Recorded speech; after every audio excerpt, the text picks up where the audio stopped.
Hi guys, on my previous video over here, I showed you the detailed process of how I applied for my Australian visa. Ngayon naman, we'll be talking about how I had my biometrics collection.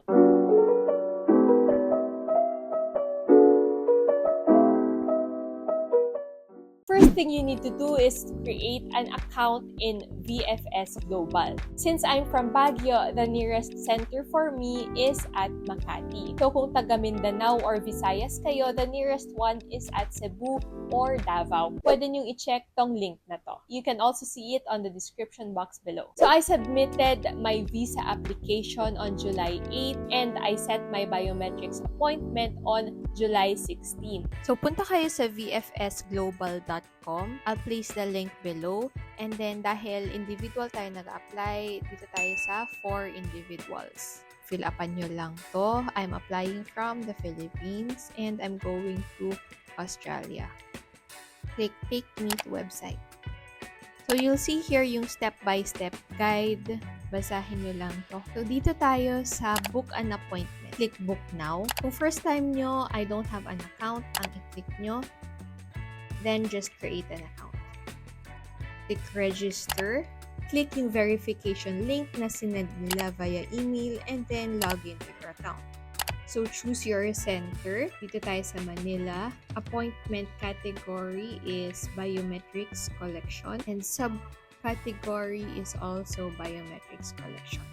Click continue and then fill up nyo itong form. Yung VLN, makikita nyo dun sa S257A or S40 form na na-receive nyo from your visa application. Ito siya. Yan. So, kopyahin nyo lang and then paste it there. Fill up the rest of the form.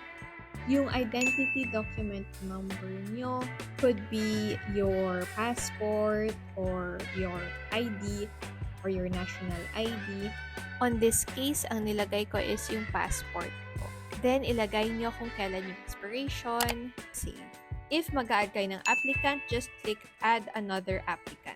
So, may service fee na 557 pesos and babayaran nyo to doon sa center. Continue tayo. Then, pick your date and the time. So, there are two options for time, yung standard and yung prime time. Yung standard is during the usual open hours and prime time is appointments outside yung standard hours. If prime time ang pipiliin nyo, may additional 2,350 pesos. Just select your time and then click continue. If gusto nyo mag-add ng services, piliin nyo lang dito. Click continue, review your details, accept the terms and conditions, and click pay at VFS. And ayan yung summary. You'll get your reference number here. If you click manage appointment, makikita nyo yung details over here. So, the date of your appointment, the address, yung time nyo, and if you wish to cancel, resend confirmation letter, reschedule the appointment, or print appointment letter. Kaya check your email, make sure na natanggap nyo yung confirmation letter. Password is your date of birth in date, month, and year format. Add nyo yung mga dash sa password. This is the appointment confirmation. Kailangan nyo din i-print and dalhin. You need to set the appointment within 14 days of submitting your application. These are the only things I brought during the biometrics collection. Passport, one valid government ID. Although hindi nila hiningi ito, I just had it on me just in case.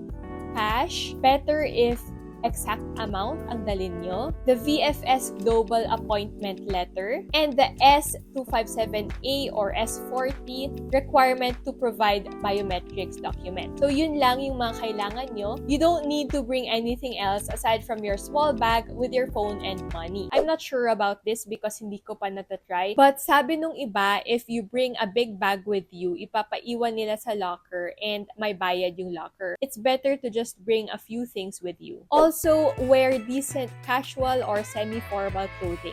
Huwag yung pangbahay or revealing clothes. Light makeup is okay. And then fix your hair in a certain way na walang magko-cover ng face nyo. Before you go to the center, be sure to read these guidelines. Link down below. I was kinda worried because of this statement kasi meron akong eczema and I've had it for a few months now. 4 of my 10 fingers were affected and it says here na if meron kang wounds or injuries on your fingers, kailangan mong ipa-heal muna before ka magpa-appointment. Kasi baka hindi mabasa ng scanner. I've had this for a few months now and I know na by then, hindi pa din siya maaalis. Better naman na yung fingers ko ngayon, pero back then, hindi pa siya okay. So I emailed si VFS Global and I showed pictures of my fingers. May mga sugat kasi sa tips. And unfortunately, wala akong natanggap na email until nung July 16 mismo. So, my appointment was 10:30 a.m. and nag-reply lang sila nung 8:30 a.m. And ito yung sabi nila. It's my discretion daw if I want to proceed in the enrollment of the biometrics information.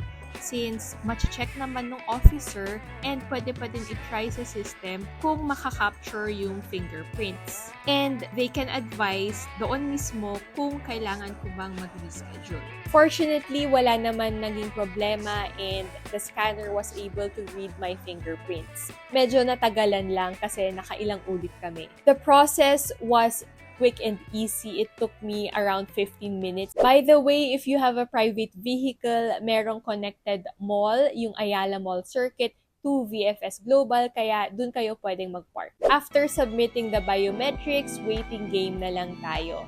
Abang-abang na lang sa email, and then, yun, July 31, that was when I got my grant for the visa. I hope nakatulong to sa inyo. Thank you for watching.